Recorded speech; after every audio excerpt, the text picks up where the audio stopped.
Sometimes when children misbehave, instead of us sitting down thinking as parents that why is this child troubling my life?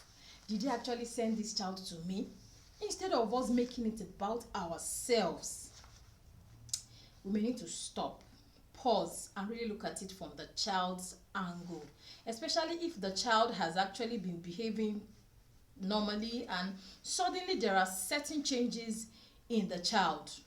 It may just be that the child is reacting to a lot of issues. Children go through a lot psychologically, emotionally, that most times they may not be able to understand and they may not be able to express. And before you go about thinking, what exactly is troubling him? I'm the one feeding him. I'm the one paying his school fees. There are situations around the house, there are situations in the school, there are situations that can really trouble a child. So very quickly, here are a few signs of a troubled child that we need to look out for as parents so that it doesn't go too deep and we can nip it in the bud and begin to help the child. Number one is when the child begins to talk less.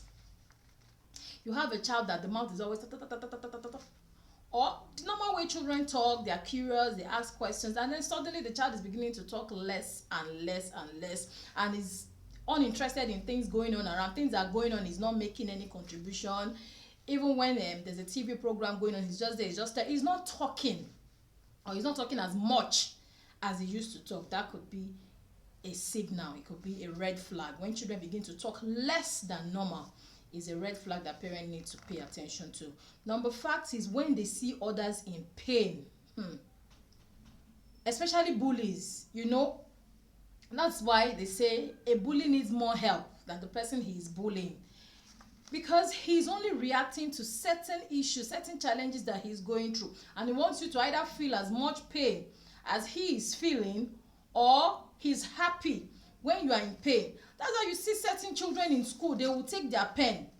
Maybe a child stands up, they will take their pen and put it under the seat of the child. The innocent person that stood up, not knowing that something has been fixed, they will just sit on the pen, and then they begin to laugh, and you begin to wonder that where is this wicked thoughts coming from? They are happier, it gives them energy when other people are in pain.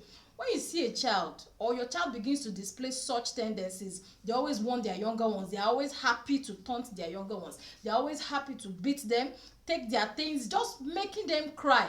That is a serious red flag. That child is going through a lot and he needs help. It's not normal for a child to see another person in pain or to cause another person pain and the person is happy.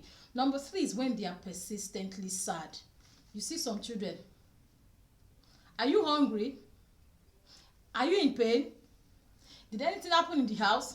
Did anybody tell you anything? They are just constantly sad. For crying out loud, a child has no business being constantly sad. Just like I initially said, the bills are being settled. He's not thinking about school fees, he's not thinking about rent. So whenever a child is constantly sad, there is a deeper cause that the parent or any adult around needs to look into. And then shutting themselves in the room. They always want to be alone.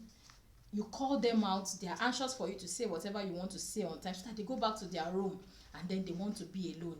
They would rather wallow in self-pity. They would rather, stay in isolation, stay